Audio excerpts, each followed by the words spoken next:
यानंतर एक मोठी बातमी येते जालन्यातील भोकरदन तालुक्यातील अनवा गावात एटीएस आणि झारखंड पोलिसांनी संयुक्त कारवाई करत एकाला ताब्यात घेतलंय। शिवाय गावामध्ये राहत असलेल्या 4 ते 5 जणांची रात्री उशिरापर्यंत चौकशी केल्याची माहिती समोर आली आहे। राजू असं एटीएसनं ताब्यात घेतलेल्या संशयिताचं नाव असून तो बांगलादेशी रोहिंग्या असल्याचं समोर आलंय। तर बांगलादेशी रोहिंग्या गेल्या काही दिवसांपासून अणवापाडा वस्तीतील स्टोन क्रशरवरती काम करत असल्याचं कळलंय आणि तो दहशतवादी कारवायांमध्ये सहभागी असल्याचा संशय असल्यामुळे एटीएसच्या पथकानं त्याला ताब्यात घेतल्याची माहिती मिळाली आहे। अधिक माहिती जाणून घेऊयात आमचे प्रतिनिधी रवी जयस्वाल यांच्याकडनं। रवी, काय माहिती?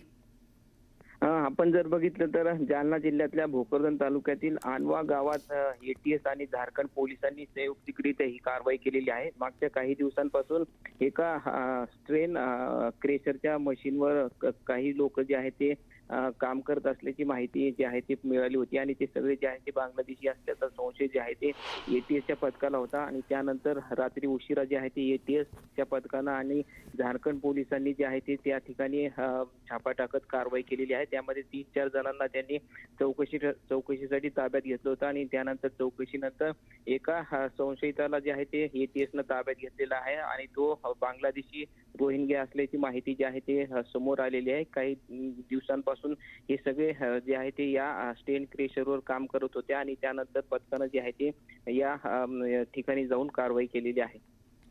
रवी, धन्यवाद या सगळ्या माहितीसाठी। तर घाटकोपर